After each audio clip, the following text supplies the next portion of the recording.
Bon dia, 6:30 del matí, ja estem a Necoclí i ara estic esperant que obri el súper aquest d'aquí darrere per treure diners al caixer i me n'aniré cap al port a comprar el bitllet de barco ja per anar cap a Urgana. Així que res, a veure si para de ploure i ojalà ens vagi bé el dia.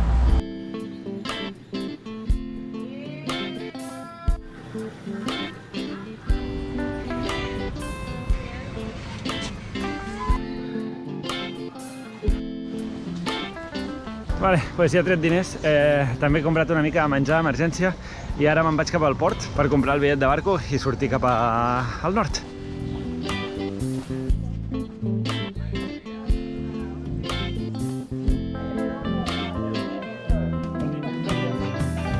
Bueno, ja he comprat el bitllet, ara aquí acabo de pagar les tasses del port i res, i ara ja esperar que surti el barco.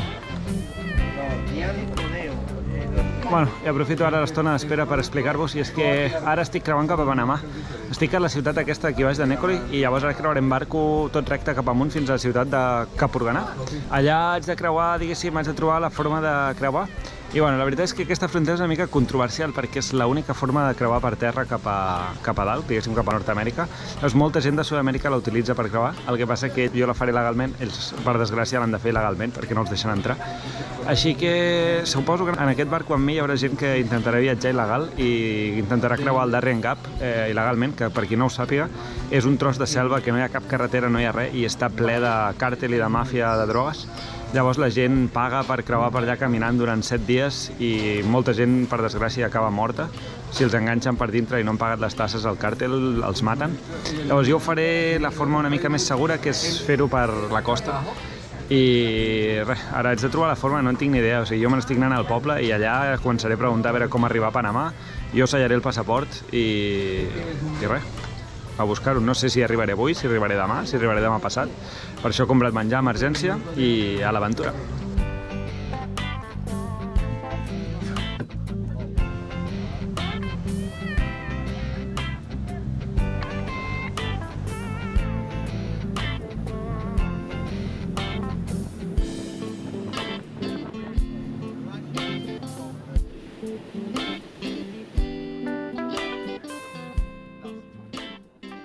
I ja hem arribat a Urgana.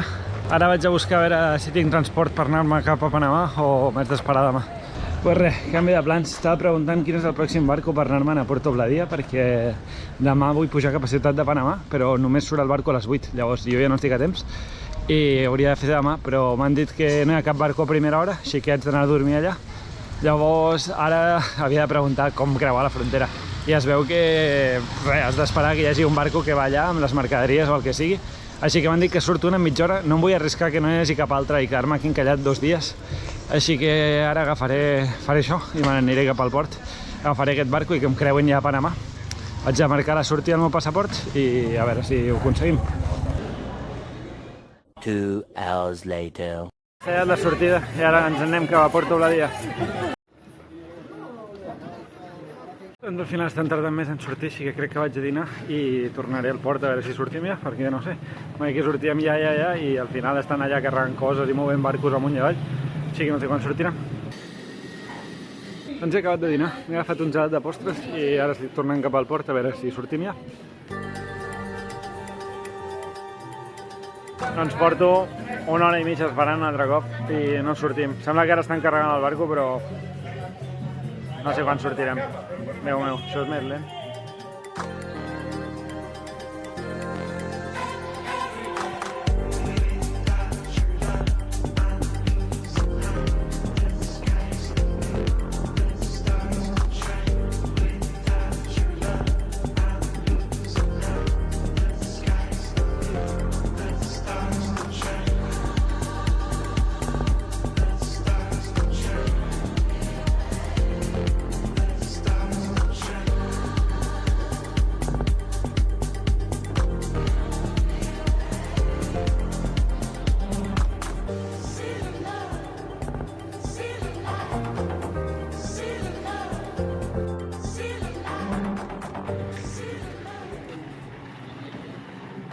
Doncs ja hem arribat a Panamà. Ara estan els militars trucant aquí perquè hem aparcat a una platja que no toca i el conductor ens està portant a la comissaria, diguéssim, a l'entrada d'immigració.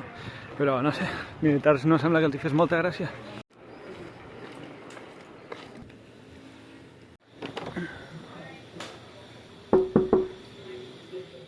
I ja he entrat a Panamà, ja m'han ensenyat el passaport. M'han fet una mica de lío perquè no tinc ni entrada al país, o sigui, no tinc ni hotel ni forma de sortir d'aquest poble, no tinc comprat cap barco i després no tinc comprat res per sortir del país i estaven així una mica com, bueno, i tu què vens a fer aquí?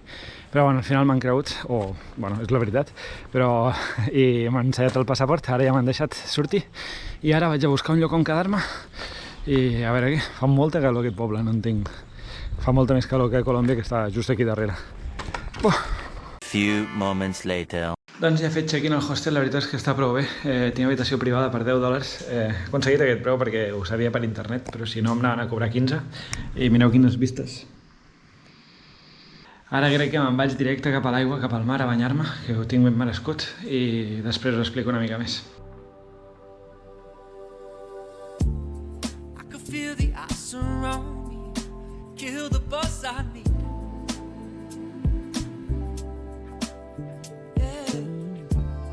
But I feel the whips around me. No, I won't concede.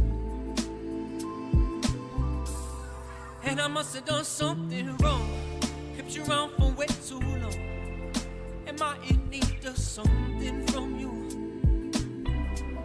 I'm on a road to your perfection. I don't need correction. Am I in need of something from you? Don't try and shake me. I've been so patient lately. I'm just everything you want me to be. Now I'm just coming. Que bé. La veritat és que no està gaire freda, però bueno, senta bé igual. Espero que se'm senti bé aquí al costat del mar, però és que ara estic tornant cap a casa de la platja i volia explicar-vos una realitat molt dura d'aquest poble. I és que, com sabeu, Venezuela està passant per moments molt difícils i molta gent ha migrat a altres països, però recentment els Estats Units ha tancat les fronteres i està començant a deportar tota aquesta gent i s'ha aliat amb Mèxic i Panamà i el que fan és tot venezolà que arriba el deporten de tornada.